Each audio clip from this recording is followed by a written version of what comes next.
Welcome to Leka Eto Speak YouTube channel.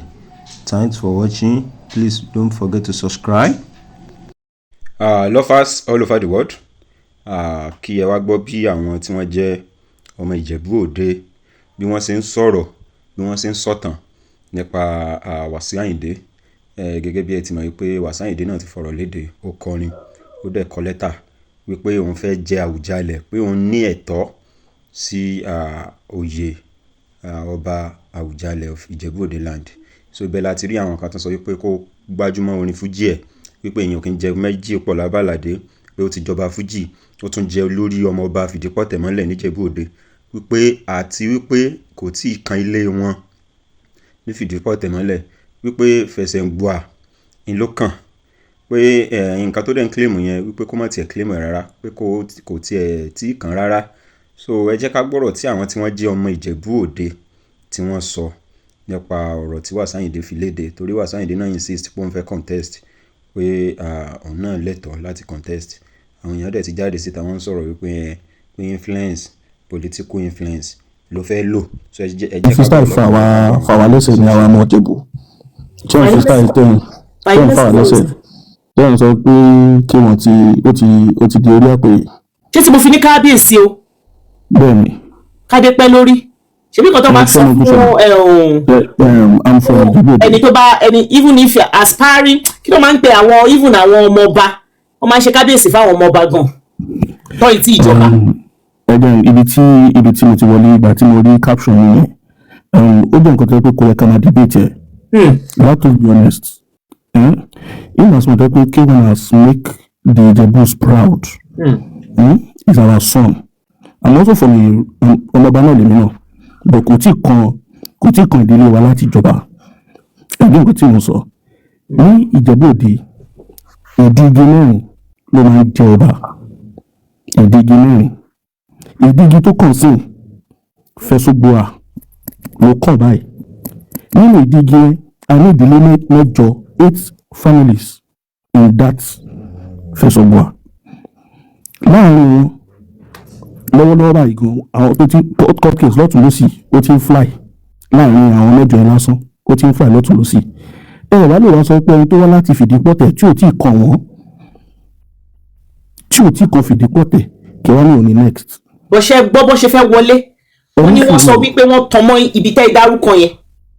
Ẹ jẹ́ sọ fún yín, gbogbo ọmọ Ìjẹ̀bú ló mọ̀ pátápátá pé ìyá wọn Mọ́gàjì tó kú ní 105 years of age, she's from Olúpéjú Èkìtì.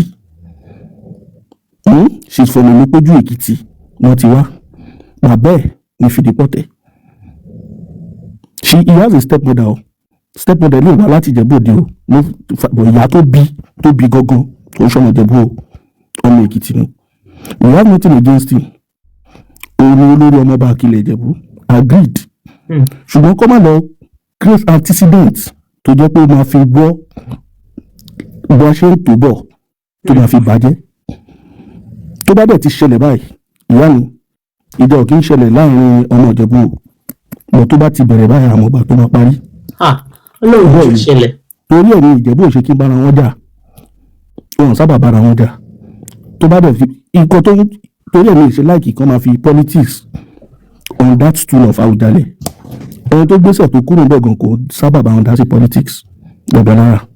So you can't say because you are affiliated with some certain personality. Malam sir, wọ́n sọ wípé he said his father's mother is from Jadiara, not his own mother. His father's mother. His father's mother. Ẹ kó lọ jẹ́ ìṣẹ̀lẹ̀ ìdílé gbogbo wa la mọ̀ bó ṣe ń lọ. His father's mother gbogbo wa la mọ̀ bó ṣe ń lọ. So tabanika máa wo trend yẹn, we will trace the lineage dada. See, you can't just buy your way in just like that. You have a lot of people. Ní family tèmi gan lásán, Okoribido family lásán. Tí bá ní mo fẹ́ máa kà àwọn ọkùnrin títí kan àwọn cousin mi, mo lè wọ number 56. Ní family kan, mo lè jẹ́ 56 ọkùnrin. Ká tó ní a lọ jump lọ sí the next family. Ẹgbẹ́ nǹkan tí mo sọ, and everybody will be struggling. Wọ́n lè pick ọmọ yìí from anywhere to jẹ́ pé àwọn next ruling house. But this particular case, everybody ti tag them off Fìdípọ̀tẹ̀ until when it is now proven pé. So you need nǹkan tẹ́mi náà dẹ̀ sọ nìyẹn wípé ṣé wọ́n ṣẹ̀ṣẹ̀ mọ̀ yẹn ni pé ó yẹ káwọn kan ti mọ̀ yẹn. Àwa kan mọ̀ ìyá mi, that's why some of us are coming out and tell you that no, it is not like that. But if you want to go that trend, you have to prove it. Àfẹ́ nǹkan tó yẹ pé wọ́n máa bastardize the stool ìyẹn bọ́n ṣe ti ìwò àfẹ́ mi. I get pride wa náà làwọn protect. There is even an issue tó ti ń surround the Awùjalẹ̀ tó gbéṣẹ̀. You understand? Tí àwọn kan tó fẹ́ ṣe right wọn as the king, tí àwọn religion kan tó kick against ẹ̀, ìyẹn ṣì wà ń lẹ̀ lásán. Ìdílé Awùjalẹ̀ tó gbéṣẹ̀ yẹn ṣe mọ̀ pé lọ́wọ́lọ́wọ́ báyìí wọ́n tẹ̀ tí kọ́kọ́ pẹ́ẹ́gì wọn ò lè jọba Ijebu because of that singular act. So see, culture and tradition ó yàtọ̀ sí religion. Irú nǹkan bẹ́ẹ̀ gan ó ti ń jẹ́ ká gbà bastardize what Yorùbá even stands for.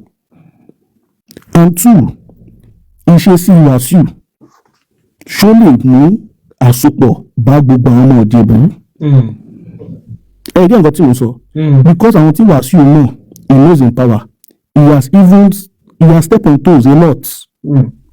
Ó ti gbáyàn lójú gan. Not physical assault lórí ìbáyìí. Ẹ mọ̀ pé if tó bá fẹ́ dépò àgbà náà tó mọ̀ pé lè débò at any time, there is a way and manner you even behave. Ta mọ̀ pé ó ní dignity. For example, bàbá oníyàwó ilé, he has no wife ta lè pinpoint pé ìyàwó ẹ̀ lílé yìí. And for that too, we need somebody as a mother of a kingdom. Gbogbo yẹn sọnù. So àlè sọ pé torí personal likeness ta like fún orí ẹ̀. Yes, ọlọ́run lè máa gbórí ẹ̀sùn kì kó mọ orin kọ.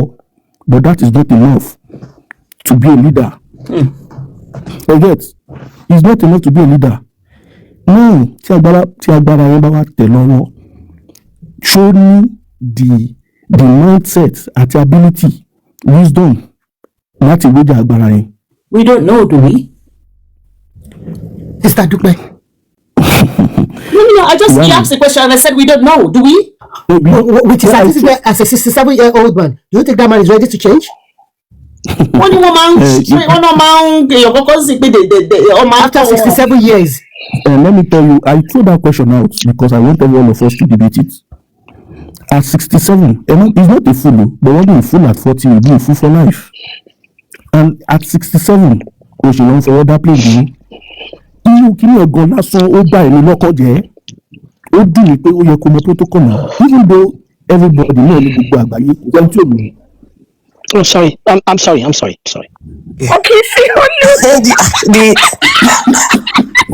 Oh my God. Even at that age, you expect me, there's a way and manner you even approach things. Kàtóṣe wa sọ pé ó jẹ́ ọba. Àti ní àwọn ọba kan tó pé wọ́n kàn dojú tira wọn ni. You must be mentally ready for that stool. If you get it with a platter of good, you misbehave. Because you won't know the major reason you should do that.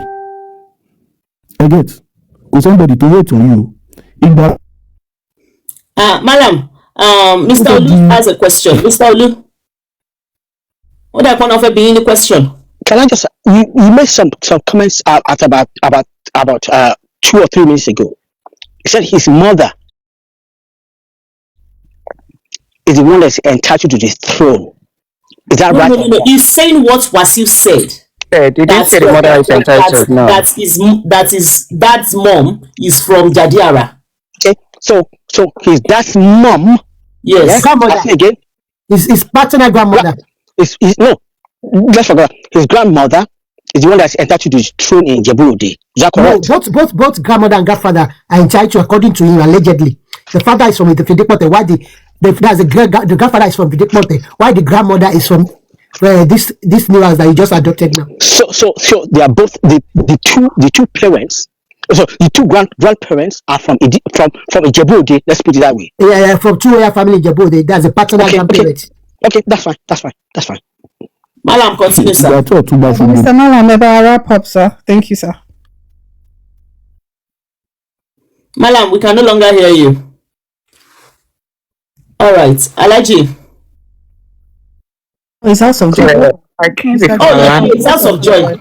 Yes, House of Joy. Lovers all over the world, ọ̀rọ̀ náà ni ẹ ti rí tí àwọn èèyàn ti sọ sílẹ̀ rẹpẹtẹ yẹn, àwọn èèyàn ti comment lọ́tún lọ́sì nípa àwọn ìwà tí King Wasiu Ayinde tó ń wù, because wọ́n ní tó bá wọn pé òun ń padà lè rí àǹfààní láti jẹ ọba ni pé gbogbo àwọn ìwà tó ti ń wù sẹ́yìn yẹn pé kò ní máa wúrú ẹ̀.